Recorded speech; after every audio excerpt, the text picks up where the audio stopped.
Hello everyone and welcome to our iPICKmyBUTT video. With the latest update finally out on iOS, a lot of people are asking the question, what are sapphires, what do I do with them, where do I farm them, and how should I spend them?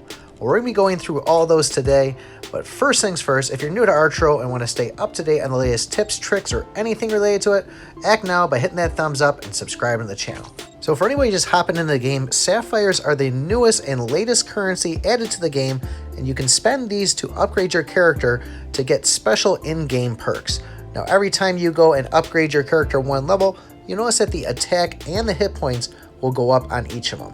When you reach the first level 20 tier, you're going to notice a huge increase, either mainly for that one character you're upgrading, or if you look at the ones in the blue, it's going to do an additional benefit for all your characters. So even though iOS came out 3 days later than Android, everybody's saying, are they going to extend the Halloween event?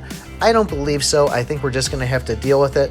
But about that Halloween event, that's going to be the big thing you want to get on and start getting the challenges going. The events can be a little bit more expensive than a regular battle, but the fact of how many sapphires you're going to get from doing the one where you actually get sapphires from it is incredible. People are getting somewhere between 35 to 70 sapphires per each run going through. So if you can, do the free ones they give you. I believe you get 2 of them, at least that's what I got. But if you can spend the 100 gems and get the 3rd one, it's definitely well worth it because it's only going to make your guy upgrade that much faster. And maybe you might get a couple more of these sapphires. You can see here, I actually got 72 on this run, so I'm going to consider myself lucky on it. And sapphires aside, you want to be doing all these events because you get a ton of scrolls, currency, whatever they're offering, you're going to get a huge chunk of it and it's going to help your character. So where do you want to farm these actual sapphires if you've already done the event and you don't have a chance to do more? Let's go over that right now. Now the way that Archero actually works is for getting things like scrolls, currency, gear, your chances of getting that stuff is going to be better at a higher chapter. Now obviously you want to be able to complete that chapter all the way through, so for me example, I'm stuck on chapter 11, I still struggle with chapter 10, it would probably be best for me to play chapter 9 because that's going to guarantee me the most sapphires. Now this is all fun and good if I have tons of time to play Archero, which unfortunately I do not, so then we're asking ourselves which is the quickest chapter to farm and still get a good amount of sapphires. Well, a lot of people are playing chapter 3 because you can breeze through that. You can also run into the actual merchant, and for purchasing them, we can get a small chunk of sapphires from that. So in this situation, 10,000 currency got me 5 of these sapphires, which left me at the end of the chapter with 8 of these sapphires. So not too terrible in the fact that this actually takes me about 6 minutes to complete chapter 3.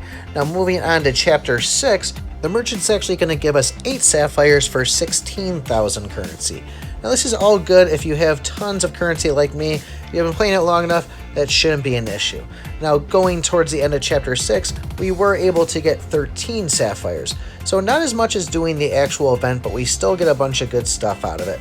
Now people are also playing chapter 7 if they are able to breeze through it, because every single boss that you kill is guaranteeing you 1 sapphire.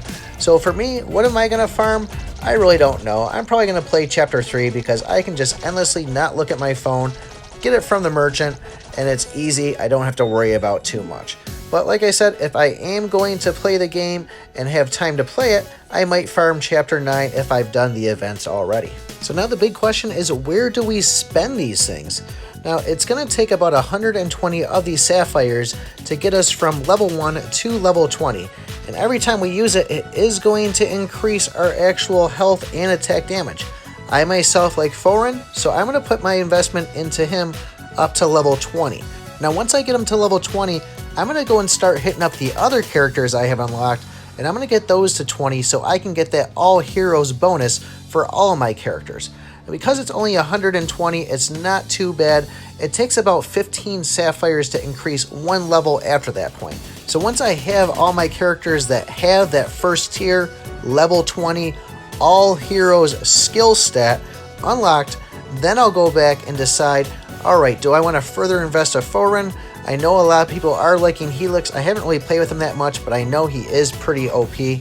But really, I want to get the characters to level 20 because it's easy, And then from that point, I'll decide, hey, which character am I going to take further?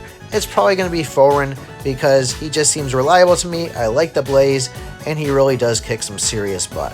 So let me know if this video was helpful for you guys. Like I said, subscribe, hit the like button. We're going to be bringing you tons more Archero because this update has brought us a lot of things. So appreciate everybody watching, and remember, I pick my butt.